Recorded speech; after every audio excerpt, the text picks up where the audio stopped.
شوہر کی بے التفاتی کا دکھ ان کو کھانے لگا۔ ہمارے مکان سے متصل ایک کوٹھڑی تھی جس میں ایک چارپائی جتنی جگہ تھی۔ خالہ نے اس میں رہنا قبول کر لیا اور کوئی چارہ نہ تھا۔ محلے والوں کو ان کے حالات کا علم تھا، وہ ان کی ہر ممکن مدد کرتے تھے اور ان کی بچیاں بھی قرآن پاک پڑھنے ان کے پاس آیا کرتی تھیں۔ یوں وہ زندگی کے دن گزارنے لگیں۔ 14 برس انہوں نے صبر شکر سے گزار دیے اور کسی کو شکایت کا موقع نہ دیا۔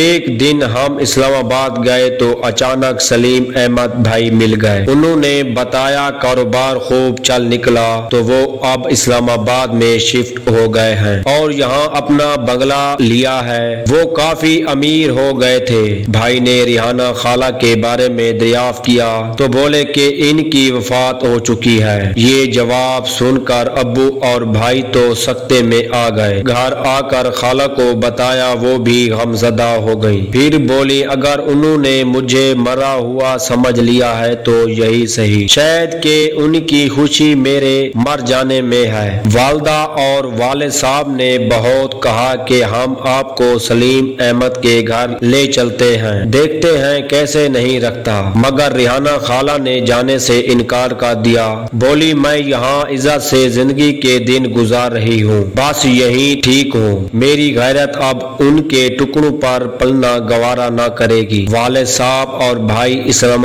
سلیم صاحب کو سمجھانے گئے کہ تمہاری بیوی ہمارے گھر ہے، آ کر لے جائیں۔ وہ بھی لے جانے پر راضی نہ ہوئے، بولے دوسری بیوی کو یہ بات گوارا نہیں ہوگی، وہ روٹھ کر چلی جائے گی تو میرے 4 بچے در بدر ہو جائیں گے۔ اب میں نے ریحانہ کی جدائی سے سمجھوتا کر لیا ہے، میری پرسکون زندگی میں طوفان نہ لائیے تو احسان مند رہوں گا۔ ریحانہ بی بی سے ہم کو کوئی تکلیف نہ تھی، وہ اپنی ذات کا خرچہ خود اٹھاتی تھی، قسمت کا لکھا سمجھ کر ہم نے ان کو رہنے دیا۔ وہ بچیوں کو سپارہ پڑھاتی، محنت مشقت سے روزی کماتی تھی۔ ایک دن کسی نے بتایا کہ سلیم احمد فوت ہو گئے ہیں۔ ریحانہ خالہ سے والدہ نے ذکر کیا تو بہت غم کیا، یہاں تک کہ ذہن پر ایسا اثر ہوا، بیٹھے بیٹھے اوٹ پٹانگ باتیں کرنے لگی۔ اب ان کا ذہنی توازن کچھ ٹھیک نہ رہا تھا، کہتی تھی وہ چلے گئے اکیلے ہی، مجھے بھی ان کے پاس جانا ہے، یہاں رہ کر کیا کروں گی۔ ایک روز اچانک گھر سے نکل پڑی، اپنے لیے گلی کی نکڑ تک سبزی لینے گئی تھی، واپس نہ لوٹی۔ بہت تلاش کیا نہ ملی۔ گمشدگی کے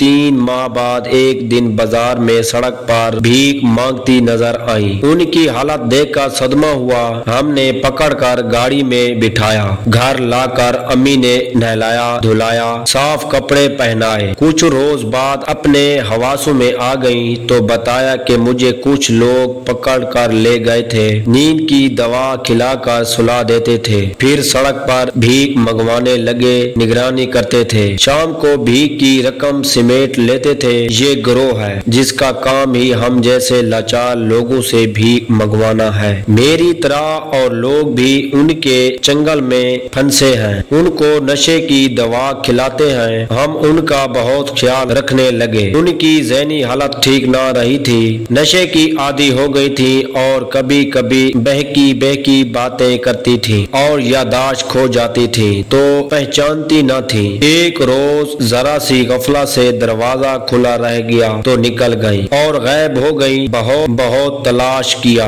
مزاروں، مسجدوں، چرچوں کے اڈوں پر دیکھا، نہ ملی۔ وہ دن اور آج کا دن ڈھونڈتے رہے مگر ریحانہ کا سراغ نہیں ملا۔ خدا جانے کہاں ہے، جہاں ہو اللہ ان کی حفاظت کرے، زندہ ہیں تو ان پر زندگی کے دن آسان کر دے، اگر اس جہان میں نہیں رہی تو خداوند کریم ان کی مغفرت کرے۔ آج تک یہ بات سمجھ نہ سکی کہ ریحانہ خالہ نے خود پر ظلم ڈھایا یا ان کے شوہر نے ان پر ستم کیے یا پھر وہ قسمت ہی ایسی لے کر آئی تھی۔